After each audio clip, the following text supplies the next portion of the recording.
नमस्कार दोस्तों, हम आज ऐसे प्रश्न के बारे में बात करेंगे जो बिहार बोर्ड में पूछे गए प्रश्न है और इस बार भी पूछने का प्रश्न है। बिहार बोर्ड में चांस रहेगा जिसमें एक नंबर प्रश्न है। और सॉरी, एक बार और सुन लीजिए। ये जिस परंपरा का मूल्यांकन है, ये 7 चैप्टर है हिंदी का, जो हम 6 चैप्टर देख चुके हैं, कर चुके हैं इसका ऑब्जेक्टिव, और इसका लिंक वो वीडियो में जाकर देख लीजिएगा। इसका एक नंबर प्रश्न है लेखक रामविलास शर्मा को उनकी किस रचना पर साहित्य अकादमी पुरस्कार मिला है? तब का निराला की साहित्य साधना। अगला प्रश्न है, 2 नंबर प्रश्न है, लैटिन कवि वर्जिल पर किसने एक बड़ी अच्छी कविता लिखी है? तब का अंग्रेज कवि टेनिसन ने लिखी है। अगला प्रश्न है, यथेष्ट शब्द का अर्थ होता है? तब का होता है पर्याप्त। यथेष्ट शब्द का। 4 नंबर प्रश्न है, टेनिसन किस भाषा का कवि है? अंग्रेजी भाषा के टेनिसन कवि हैं। अगला प्रश्न है इसमें 5 नंबर, बड़े भाई किस लेखक की रचना है? बड़े भाई किस लेखक की रचना है? आपका रामविलास शर्मा जी के बड़े भाई रचना है। अगला प्रश्न है, निम्नलिखित में कौन सी हिंदी आलोचना के महत्वपूर्ण कवि है? हिंदी आलोचना का कौन महत्वपूर्ण कवि है? तब का है जो है रामविलास शर्मा, जो हिंदी आलोचना के बहुत बड़े कवि हैं। एथेंस किस महादेश में है? तब का यूरोप महादेश में एथेंस है। कौन मनुष्य के संपूर्ण जीवन से संबंध है? तब का है साहित्य है, मनुष्य के संपूर्ण जीवन से संबंध में है। 9 नंबर प्रश्न है, साहित्य मनुष्य के संपूर्ण जीवन के से संबंध है। आर्थिक जीवन के अलावा मनुष्य एक प्राणी के रूप में भी अपना जीवन बिताता है। साहित्य में उसकी बहुत ही सी आदिम भावनाएं प्रतिफल होती है जो उसे प्राणी मात्र से जोड़ता है। यह कथांश किस पाठ का? तब का परंपरा का मूल्यांकन से है। अगला प्रश्न है इसमें,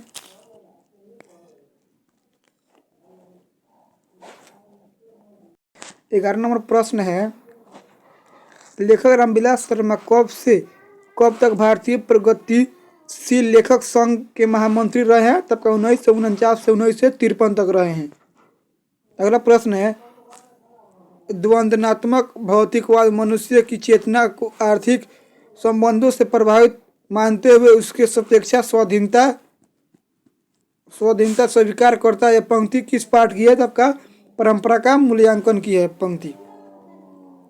13 नंबर प्रश्न है, सामाजिक विकास क्रम में सामंती सभ्यता की अपेक्षा किस सभ्यता को अधिक प्रगतिशील कहा जाता है? तब का पूंजीवादी सभ्यता को प्रगतिशील सभ्यता कहा जाता है।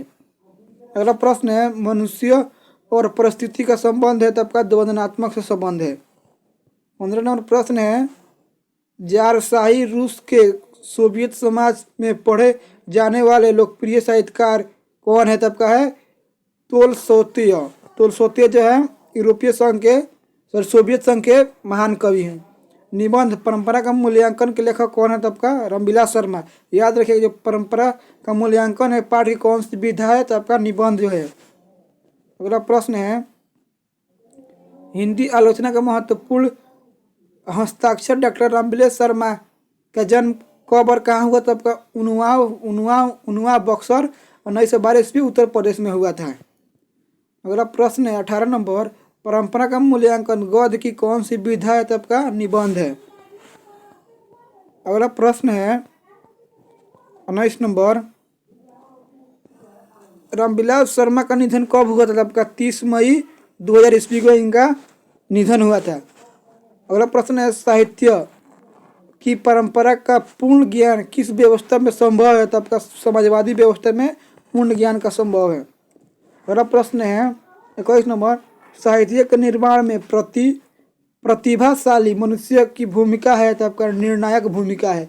और आपको वीडियो अच्छा लग रहा हो तो शेयर कर दीजिएगा। जो भी भाई बंधु आपके इस साल बिहार बोर्ड के एग्जाम देंगे उनको वीडियो जरूर शेयर कर दीजिएगा, क्योंकि ये वीडियो बहुत महत्वपूर्ण होने वाला है। अगला प्रश्न है, जातीय अस्मिता की दृष्टि से इतिहास का प्रभाव कैसा है? तब का विच्छिन्न और अवांछनीय है, अविच्छिन्न दोनों है।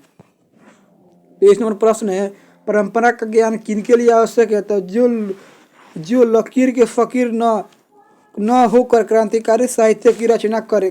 अगला प्रश्न है, हिंदी आलोचना को वैज्ञानिक दृष्टि का प्रदान करने के लिए श्रेय किनको प्राप्त होता है? तो आपका रामविलास शर्मा को श्रेय प्राप्त होता है।